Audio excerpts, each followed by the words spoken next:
Halo semuanya, perkenalkan kami dari kelompok 7. Di sini kami akan menjelaskan tentang uji potensi antibiotik mikrobiologi.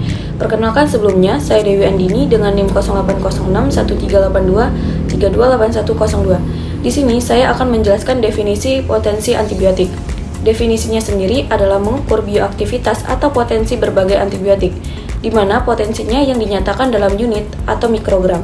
Aktivitas antibiotik per miligram zat kering yang telah ditetapkan secara nasional (BFFI). Mikrogram aktivitas dianggap terdiri dari bahan tunggal. Unit merupakan baku pembanding apabila terdapat lebih dari satu bahan aktif antibiotik dalam suatu obat antibiotik. Baik, saya Aurelia Salsabila Azhara dengan ujung NIM 116. Di sini saya akan menjelaskan tujuan dari pengujian yang dilakukan. Nah, jadi mengapa pengujian ini tuh penting? Yaitu yang pertama karena penggunaan antimikroba yang meningkat menyebabkan semakin banyak mikroba berbahaya yang menjadi kebal terhadap pengobatan. Dan yang kedua yaitu adalah munculnya mikroba patogen baru dan virus seperti HIV dan flu burung membuat ancaman kesehatan semakin serius. Nah, yang ketiga yaitu adalah efektivitas antimikroba dalam menghambat atau membunuh mikroba sangat bergantung pada jumlah dan kekuatan zat aktif yang terkandung di dalamnya. Perkenalkan, saya Nabila Aulia Nanda Putri dengan NIM 0806-1282-32876 akan menjelaskan definisi metode lempeng silinder atau metode cakram. Metode lempeng silinder adalah teknik uji laboratorium yang digunakan untuk mengukur efektivitas antimikroba suatu zat dengan cara menempatkan zat tersebut di dalam silinder kecil pada media agar yang telah diinokulasi dengan mikroorganisme. Metode cakram kertas adalah teknik uji laboratorium untuk menilai efektivitas antimikroba suatu zat dengan cara menempatkan cakram kertas yang telah direndam dalam zat tersebut di atas media agar yang sudah diinokulasi dengan mikroorganisme. Baiklah, materi selanjutnya akan dijelaskan oleh teman saya, Nadia. Saya Nadia dengan ujung NIM 100.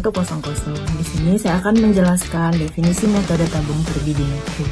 Jadi, hambatan pertumbuhan biakan mikroba dalam larutan serbasama antibiotik dapat diamati dalam media cair yang dirancang khusus untuk mendukung pertumbuhan mikroba dengan cepat. Namun, pertumbuhan ini akan terhambat apabila antibiotik ditambahkan ke dalam media tersebut. Dalam hal ini, metode turbidimetri digunakan sebagai pendekatan analisis yang sangat berguna, terutama ketika bekerja sama dengan sampel antibiotik yang sulit larut dalam air, seperti gramicidin. Metode turbidimetri memungkinkan pengukuran perubahan kekeruhan dalam media secara kuantitatif, sehingga memberikan gambaran yang akurat mengenai sejauh mana pertumbuhan mikroba terhambat oleh keberadaan antibiotik tersebut. Materi selanjutnya akan dijelaskan oleh teman saya. saya Alia Livinta dengan ujung 056 akan menjelaskan mengenai peralatan, pengendalian termostatik, dan wadah dari metode lempeng. Untuk peralatan, cuci bersih sebelum dan sesudah digunakan. Peralatan juga harus disterilkan dengan pemanasan kering atau uap air.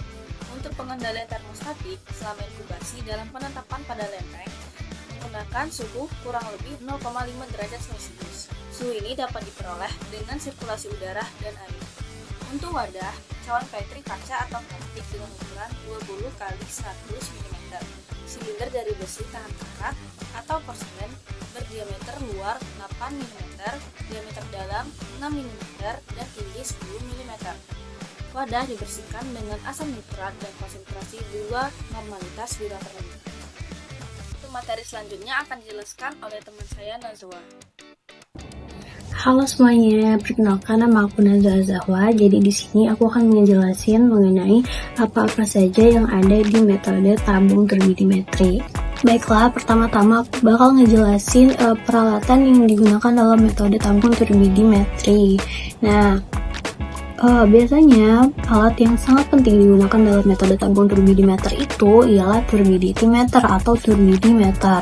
Nah, fungsi alat ini adalah untuk mengukur kekeruhan larutan dengan cara mengukur intensitas cahaya yang dipancarkan dan diterima setelah melewati sampel. Terus komponen yang menyusun turbidimeter ini ada sumber cahaya, detektor cahaya, dan mikroprosesor. Nah, sumber cahaya ini biasanya menggunakan LED atau lampu tungsten yang memancarkan cahaya dengan panjang gelombang tertentu. Umumnya, panjang gelombang ini berkisar antara 400 sampai 700 nanometer. Kemudian detektor spektrometer cahaya. Ini mengukur jumlah cahaya yang diterima setelah melewati larutan. Detektor ini bisa berupa fotodioda atau fotomultipler tube. Terus selanjutnya itu ada mikroprosesor. Nah, ini tuh untuk mengolah data dari detektor dan menampilkan hasil pengukuran dalam bentuk NTU atau Nevlometric Turbidity Units atau juga FTU Formazin Turbidity Units. Kemudian selanjutnya adalah materi mengenai pengendalian termostatik. Nah, termostat itu pentingnya suhu dapat mempengaruhi kekeruhan larutan. Misalnya nih, suhu yang lebih tinggi itu dapat menyebabkan partikel dalam larutan bergerak lebih cepat yang dapat mempengaruhi hasil pengukuran. Kemudian, pengaturan suhu untuk termostat digunakan untuk menjaga suhu larutan pada level tertentu, biasanya sekitar 20-25 Celcius selama proses pengukuran ini. Nah, kemudian ini tuh dilakukan dengan mengatur suhu ruangan atau menggunakan alat pemanas ataupun pendingin. Selanjutnya aku akan menjelaskan mengenai wadah yang digunakan dalam metode tabung turbidimetri. Nah, wadah yang biasa digunakan ini yaitu adalah kuvet. Apa sih kuvet ini? Jadi kuvet itu adalah wadah transparan yang dirancang khusus untuk penggunaan optik atau pengukuran optik. Nah, biasanya kuvet ini terbuat dari kaca ataupun plastik bening. Untuk spesifikasinya, kuvet ini harus disediakan dalam keadaan bersih dan bebas goresan. Kemudian permukaannya itu sangat penting karena goresan atau kotoran ini dapat mengubah jalur cahaya dan memberikan hasil yang tidak akurat. Kemudian ukuran dan bentuk kuvet ini tersedia dalam berbagai ukuran, tapi umumnya memiliki panjang jalur optik standar, misalnya 1 cm untuk konsistensi dalam pengukuran.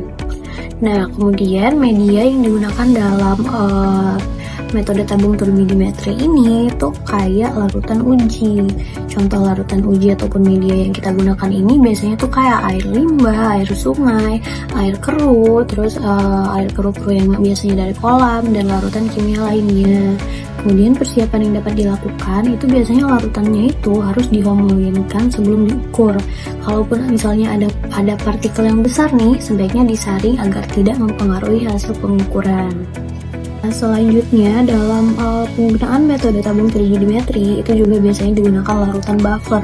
Nah, fungsi larutan buffer ini sendiri untuk menjaga pH larutan tetap stabil selama proses pengukuran. Keruhan itu memang sering terjadi tergantung pada pH. Nah, sehingga fluktuasi pH-nya ini dapat menyebabkan variasi dalam hasil. Kemudian contoh larutan buffer itu kayak larutan fosfat atau asetat yang sering digunakan untuk menjaga pH pada kisaran tertentu. Misalnya itu kayak pH 7 dan seterusnya. Baiklah, materi yang selanjutnya akan dilanjutkan oleh teman saya, Naca. Pada Naca dipersilakan. Terima kasih atas kesempatannya. Perkenalkan, nama saya Natasha Brigidakota. Di sini saya akan menjelaskan mengenai cara pengujian potensi antibiotik secara mikrobiologi. Pertama, ada desain penetapan. Kedua, metode lempeng silinder. Ketiga, metode turbidimetri. Keempat, cara perhitungan. Desain penetapan lempeng silinder dan tabung. Pada penetapan lempeng silinder, perbandingan pokok dibatasi pada hubungan pengukuran diameter hambatan antar lempeng. Pada penetapan turbidimetri, perbandingan pokok dibatasi pada hubungan antar kekeruhan yang diamati pada tiap rak.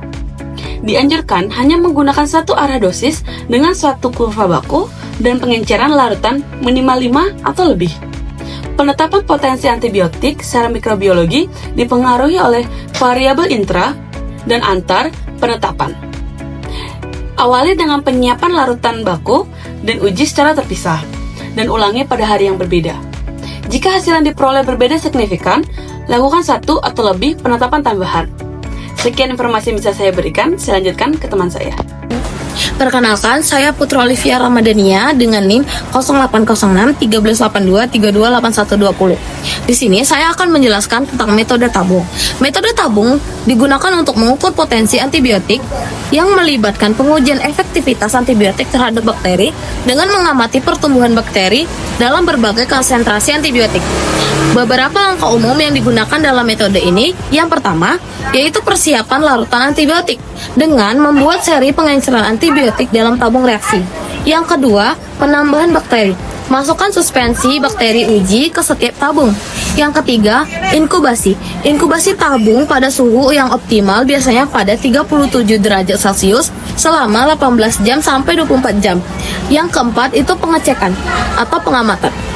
Nah, pengamatan ini kita itu akan mengecek atau melihat pertumbuhan bakteri dengan membandingkan kekeruhan tabung atau dengan melalui pengukuran spektrofotometri. Dan yang selanjutnya itu ada analisis. Analisis ini berguna untuk konsentrasi antibiotik terendah yang dapat mencegah pertumbuhan yang disebut juga dengan konsentrasi hambat minimum. Jadi, metode ini membantu untuk menentukan efektivitas serta dosis antibiotik yang diperlukan dalam menghambat bakteri. Selanjutnya akan dijelaskan oleh teman saya. Baik, saya Saza Inai Ramadona dengan ujung NIM 066. Pada kesempatan kali ini saya akan menjelaskan terkait metode lempeng. Jadi pertama kali yang harus kita lakukan adalah pada cawan Petri itu dibuat lapisan dasar yang licin. Kemudian kita tambahkan sekian mili lapisan inokula. Lapisan inokula ini bisa beragam. Nah, pada percobaan ini kami menggunakan sebanyak 4 mili lapisan inokula. Lalu jatuhkan 6 buah silinder pada permukaan agar dalam radius 2,8 cm pada ketinggian 12 mm. Lalu kita isi silinder selang-seling dengan dosis setengah baku atau S3. Nah, itu dibuat triplo. Lalu setelah itu kita inkubasi pada suhu 32 hingga 35 derajat Celcius atau bisa juga 30 derajat Celcius selama 16 hingga 18 jam. Terakhir, kita ukur diameter hambatan yang terbentuk pada agar. Baik, materi selanjutnya akan dijelaskan oleh teman saya, yaitu Alia. Terima kasih. Perkenalkan, saya Alia Salsabila dengan NIM 0806128232 Saya akan menjelaskan mengenai desain pengujian, yang dimana desain pengujian ini merupakan salah satu metode yang digunakan untuk menyatakan aktivitas antibiotik terhadap bakteri. Nah, desain pengujian ini ada 3. Yang pertama itu ada desain pengujian 2+2, ada desain pengujian 3+3, dan ada desain pengujian 5+1. Nah, desain pengujian 2+2 ini 1 baku pembanding dan 1 sampel, masing-masing dengan 2 tingkat dosis yang diperlakukan dalam 1 lempeng cawan agar. Untuk desain 3+3, 1 baku pembanding dan 1 sampel, masing-masing dengan 3 tingkat dosis yang diperlakukan dalam 1 lempeng cawan agar. Kemudian untuk desain 5+1, yaitu 1 baku pembanding dengan 5 tingkat dosis dan 1 sampel dengan 1 tingkat dosis yang setara dengan dosis menengah atau dosis acuan untuk baku pembandingnya. Lebih lanjut mengenai desain pengujian 3+3, nah larutan baku pembandingnya itu dibuat dengan sejumlah baku pembanding dilarutkan dalam pelarut yang sesuai sehingga diperoleh larutan induk yang setara dengan 1000 IU per mililiter. Kemudian untuk pengencerannya dilakukan hingga diperoleh larutan baku dosis rendah, dosis menengah, dan dosis tinggi dengan perbandingannya itu yang relatif sama seperti 1:2, 2:3, atau 3:4. Nah, untuk pengencerannya ini dilakukan dengan dosisnya itu yang kira-kira sama dengan larutan baku pembanding. Untuk larutan uji ditimbang sejumlah sampel dilarutkan dalam pelarut yang sesuai itu sehingga diperoleh larutan sampel induk yang setara dengan 1000 IU per mililiter. Selanjutnya desain pengujian 5+1, larutan baku pembandingnya itu dibuat sama dengan desain 3+3. Yang membedakan itu hanya di pengenceran yang dibuat S1, S2, S3, dan S4 serta S5 dengan tingkat perbandingannya itu 1:25. Nah, kemudian dosis tengahnya itu ditetapkan dulu, misalnya nih 10 IU per mililiter, maka S1-nya itu ada 6,4 IU per mililiter, untuk S2-nya itu ada 8,6 IU per mililiter, S4-nya itu ada 12,5 IU per mililiter, dan S5-nya itu ada 15,6 per IU mililiter. Nah, S3-nya mana? S3-nya itu yaitu dosis yang tengah tadi, contohnya kan 10 IU per mililiter. Untuk larutan uji atau sampelnya itu dibuat larutan induk dengan pengenceran yang sama dengan larutan baku pembanding. Selanjutnya ada larutan S3 atau pembanding dosis tengah. Nah, dia ini selalu ditempatkan pada setiap media agar yang digunakan dan ke dalam silinder pencadang atau kertas cakram yang digunakan. Dimasukkan 100 mikroliter larutan pembanding lainnya seperti S1, S2, S4, dan S5. Perkenalkan, saya Sarina Udia Huta Barat dengan NIM 08061282828078. Materi berikutnya yang akan saya jelaskan yaitu tentang perhitungan potensi sampel. Menghitung potensi sampel yang tidak diketahui, dirata-ratakan ukuran zona baku dan zona sampel pada 3 lempeng yang digunakan. Lakukan koreksi variasi lempeng ke lempeng menggunakan angka koreksi untuk memperoleh koreksi rata-rata sampel yang tidak diketahui. Gunakan pengukuran rata zona terkoreksi pada persamaan garis kurva baku untuk menentukan dosis sampel analog dengan rumus berikut ini. Untuk menghitung potensi sampel yang tidak diketahui, ambil analog dan kalikan dengan faktor pengenceran yang digunakan. Nilai ini juga dapat dinyatakan dalam persentase nilai dosis baku. Sekian video edukasi dari kami, terima kasih.